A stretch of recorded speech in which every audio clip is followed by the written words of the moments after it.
الكل سألني هالسؤال عن شعوري في حفل افتتاح بطولة كأس العالم. في هالفيديو لحظة دخولي.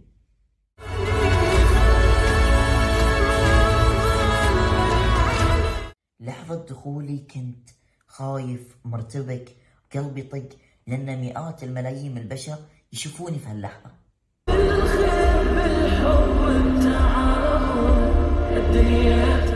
هالمقطع اللي شفتوه بعد ما خلصت ما كنت أشوف الكاميرا ولا كنت أشوف الجمهور، اختفى العالم من قدامي، كنت أشوف بس أمي وأبوي. هم صدق ما حضروا الحفل، حضروه من خلف الشاشة، لكنهم كانوا قدام عيوني واسمع دعواتهم لي.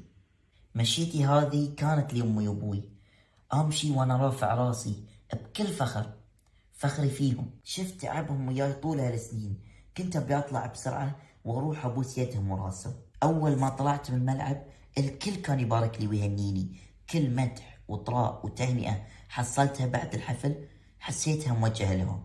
أول شي سويته اتصلت لأمي وأبوي، قلت لهم لا تباركوا لي، أنا اللي أقول لكم مبروك، كل اللي أنا فيه وصلت له بفضل الله ثم فضلكم، وإني ولدت في هالبلد الغالية قطر.